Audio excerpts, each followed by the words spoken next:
Okay, thanks for tuning in.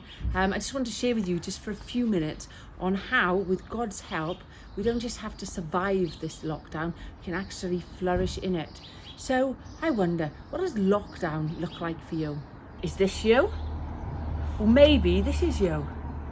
What about this? What about this? Is this what lockdown looked like for you? Although our challenges may be different, we all, however, are facing them.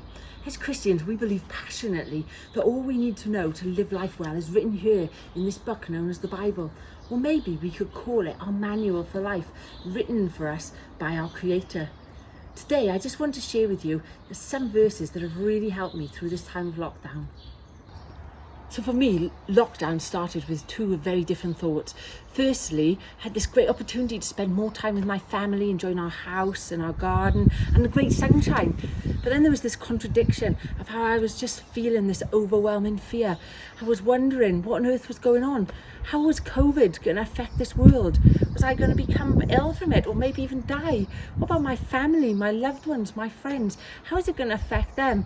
And then that big question of what the world was going to look like as we emerge out of this unprecedented times.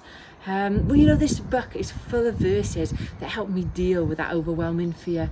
Hundreds of verses, in fact. But I just wanted to share one with you today, one that really spoke to me daily.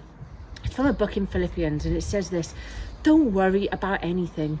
Instead, pray about everything. Tell God what you need and thank Him for all He's done.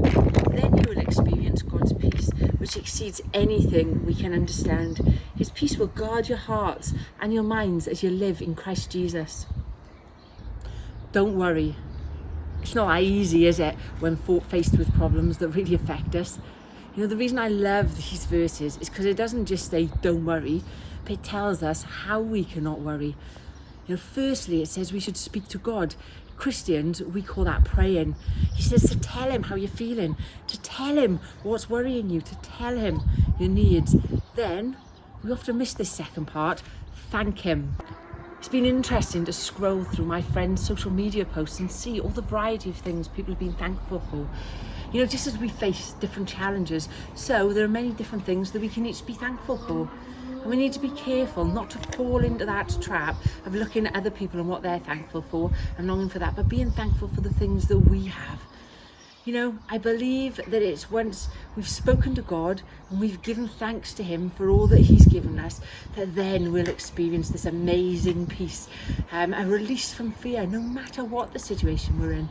You know, I'm always amazed when I hear stories of Christians who are tortured, yet even in those situations they experience this amazing peace that God gives them. So if you're feeling fearful of what the future might hold for you and your loved ones, why not take some time today to share them with God? He hears you, you know, wherever you are. Then leave it with Him and focus your thoughts on being thankful for all the things you've had. And then today, you might experience living that life of peace and not fear. You know, over the coming weeks, we hope to bring you some more thoughts from this great book on how we can not just survive the lockdown, but how we can continue to flourish in it.